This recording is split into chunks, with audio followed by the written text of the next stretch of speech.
வணக்கம் நண்பர்களே. மறைந்து கிடக்கும் வரலாற்று உண்மைகளை உங்களிடம் கொண்டு சேர்க்கும் மறைக்கப்பட்ட வரலாறு சேனலுக்கு உங்களை அன்புடன் வரவேற்கிறேன். மனித வரலாற்றில் சிலர் உள்ளனர். அவர்கள் காலத்தை கடந்த அறிவுடன் எதிர்காலத்தை கண்டுகொள்கின்றனர். அவர்களில் ஒருவரே நாஸ்ட்ரோடாமஸ்.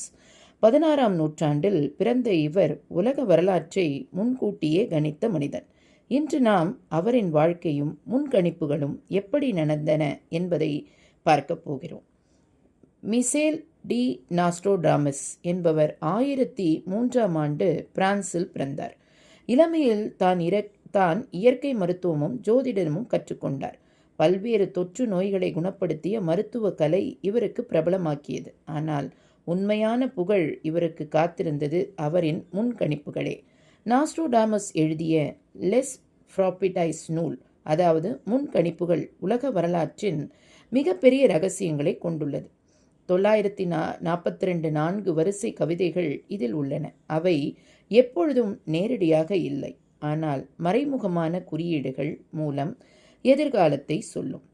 இவருடைய அறிவு மக்கள் அரசை எதிர்த்து எழுந்த சம்பவம், பிரெஞ்சு ரெவல்யூஷன், நெப்போலியன், ஹிட்லர், உலகத்தை அச்சுறுத்திய வரலாற்று நாயகர்கள், வேர்ல்டு வார், உலகப் போர்களின் முன்னறிவிப்பு, 9/11 அட்டாக், சில ஆராய்ச்சியாளர்கள் சொல்லுவது. நாஸ்ட்ரோடாமஸ் யாரோ ஒருவர் போல் நேரடியாக எதிர்காலத்தை காணவில்லை.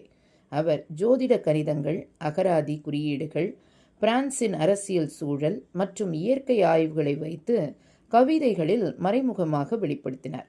இதன் காரணமாக சில வரலாற்று நிகழ்வுகளை முழுமையாக புரிந்து கொள்ள முடிகிறது என்று நம்பப்படுகிறது. அவரது முன்கணிப்புகள் எப்பொழுதும் சரியாக இருப்பதாக நம்பப்படவில்லை. சிலர் இது முற்றிலும் தவறானது, மற்றவர்களுக்கு இது அதிசயமாகும். அதற்கு காரணம் அந்த கவிதைகள் மறைமுகமாக இருப்பதால் பல்வேறு முறையில் விளக்கமளிக்க வேண்டும். நாஸ்ட்ரோடாமஸ் பிறகு இறந்தாலும் அவரது முன்கணிப்புகள் உலகின் பல இடங்களில் ஆராயப்பட்டு வரலாற்றை புரிந்து கொள்ள உதவியுள்ளன. எதிர்கால நிகழ்வுகளை முன்னறிவிப்பதில் மனம் திறக்கும் வழிகளை கொடுத்தார். அவர் மரணம் 1566ஆம் ஆண்டு நடந்தது. ஆனால் அவரது வார்த்தைகள் இன்னும் உலகத்தை கவர்ந்து வருகிறது. நாஸ்ட்ரோடாமஸ் ஒரு அதிசயமான மனிதன். வரலாறு தொடர்கிறது. நன்றிகள் பல.